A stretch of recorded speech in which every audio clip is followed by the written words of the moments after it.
Welcome to this explainer. Today, we're diving right into a seriously fascinating mystery. We're going to look in the mirror and ask the biggest question of them all. What exactly makes you, well, you? We're taking a deep dive into the psychology of human personality to decode the exact recipe of who we are. I want you to think about your everyday behaviors for just a second. The way you handle a stressful deadline, how you react to a friend's joke, or even just how tidy you keep your desk. Are these actions driven by your genetics? Were they sort of programmed into you by your upbringing? Or is there something deeply unconscious pulling the strings from behind the scenes? So, here's our roadmap for today. First, we'll ask, what makes you, you? Then, we'll look at the factors shaping your personality. After that, we'll step into Freud's psychoanalytic battlefield, followed by defense mechanisms and development. Then we'll pivot to Rogers and humanistic growth, and finally, wrap up with the social cognitive loop. Let's get into it. Part 1. What makes you, you? Let's actually pin down what psychologists mean when they talk about the self. It's a term we throw around all the time, right? But scientifically speaking, personality isn't just your current mood.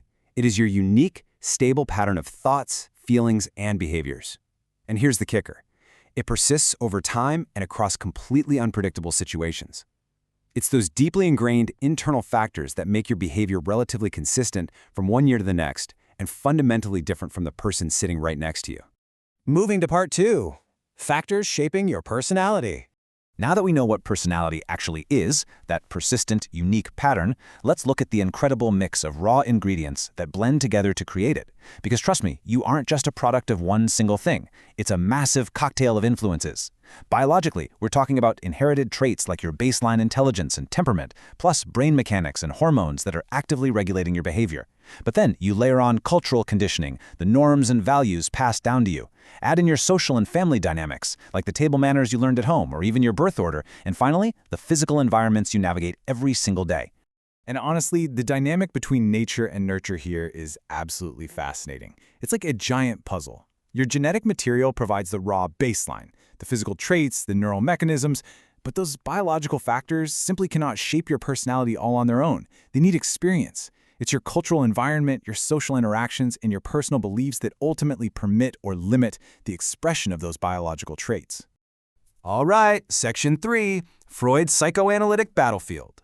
Let's step back to the early 1900s for a minute and look at how Sigmund Freud viewed the mind.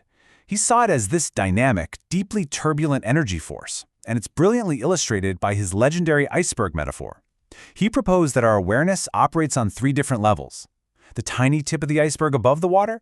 That's our conscious mind, the thoughts we're actively aware of right now. Just below the surface is the preconscious, storing easily accessible memories. But that massive hidden block of ice lurking way underneath, that is the unconscious level.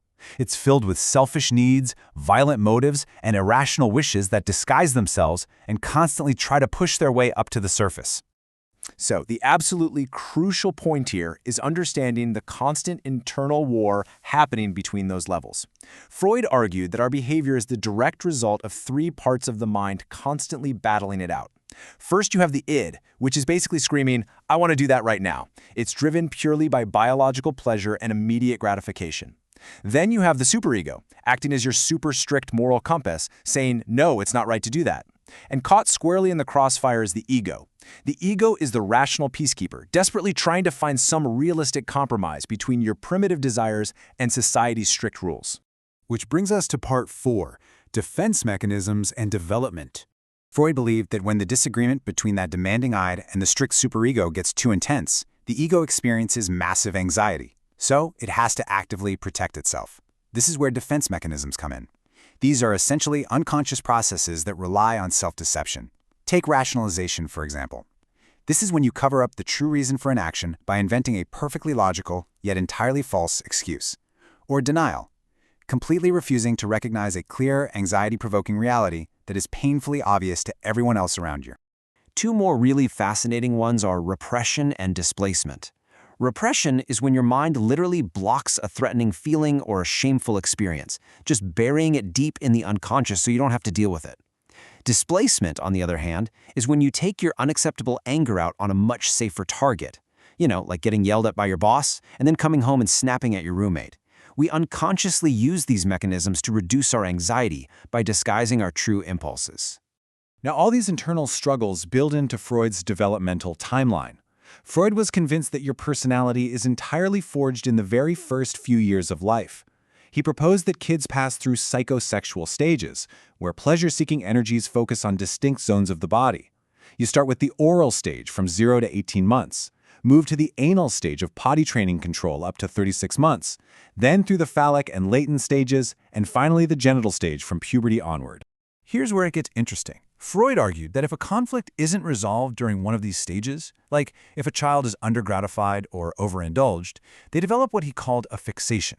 They essentially get emotionally stuck. For example, an unresolved oral stage might result in an adult who chain smokes, overeats, or uses biting sarcasm. Meanwhile, an unresolved anal stage, maybe from overly strict potty training, could lead to an adult who is obsessively neat, orderly, and controlling. It's a pretty wild, highly specific way to explain everyday behaviors, right? All right, let's switch gears. Part 5, Rogers and Humanistic Growth. We are going to pivot sharply away from Freud's rather pessimistic, conflict-ridden battlefield. Instead, we're looking at Carl Rogers. He was an influential psychologist who introduced a highly optimistic, humanistic theory built entirely around free will and human goodness. Rogers focused heavily on how our self-concept develops based on the feedback we get from our environment. He contrasted unconditional positive regard, which is an environment where you are loved and accepted exactly as you are, no strings attached, with conditional positive regard. If you grow up in an environment full of conditions, where you're only valued if you achieve certain things, it creates a massive, unhealthy gap between your ideal self and your real self. At the absolute core of Rogers' theory is this really beautiful concept, the actualizing tendency. Rogers stressed that humans are active, creative beings who live in the present. We aren't just blindly reacting to dark, unconscious urges. Instead, we have a basic, built-in instinct to succeed at our highest possible capacity. He believed that fully functioning people are constantly aiming to fulfill their ultimate potential and achieve what he called the good life. Finally, Part 6, the social cognitive loop. Let's look at how we actively interact with the physical and cultural world around us through a concept called reciprocal determinism.